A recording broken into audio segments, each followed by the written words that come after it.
Hello YouTube, welcome back to the RV-14 build.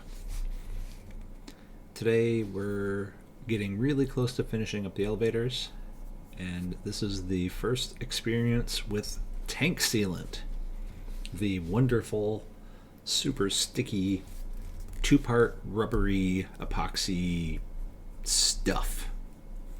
We'll be using it to glue in the foam ribs that were indicated on the graphic there into the trailing edge of each of the elevator pieces. So you've got the trim tab right in front of us, the left elevator half behind that on the end of the table, and the right elevator is off screen somewhere.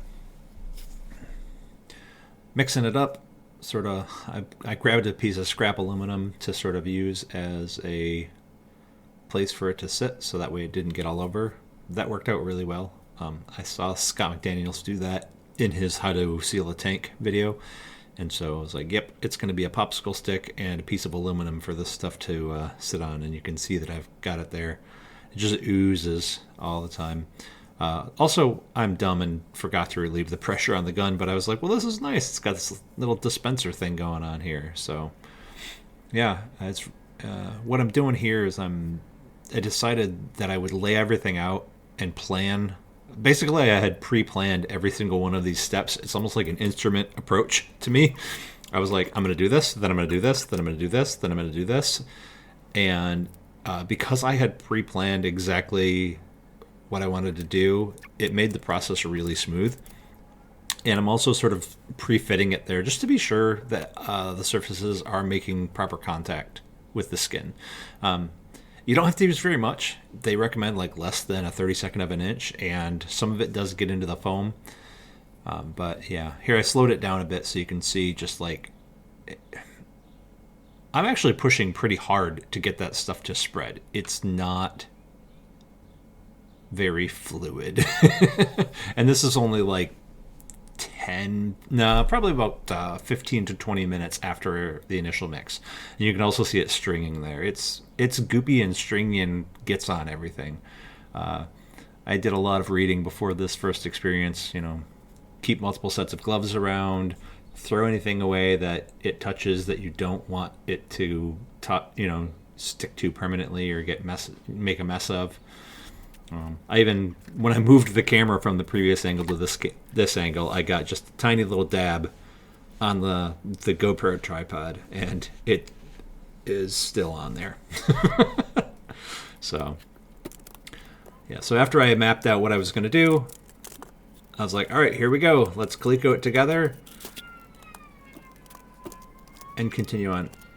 And you hear an airplane in the background doing probably lazy eights or something over my head and over the house. My house is right in the area of a sort of below a practice area for the local airport, so it's pretty cool. I get trainers over the house all day, every day. And I de-Coleco it because after all that, I screwed up and forgot to remove the the backing on the double-sided tape that goes on the trailing edge.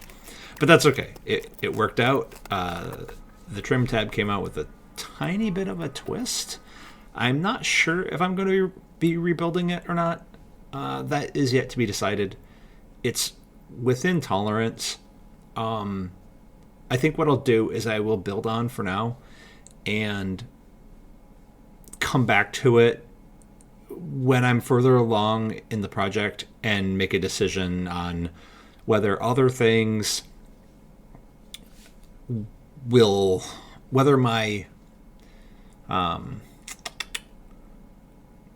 completion level or precision level, basically what my tolerance for error is as it moves on. As of now, it's minor enough that I think I don't care, but it's worth revisiting to say, do I actually care about this later?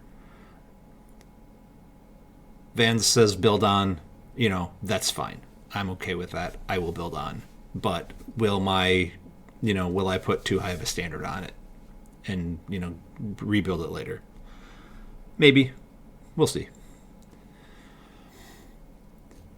So only thing left to do here is just rivet that piano hinge onto the front of it.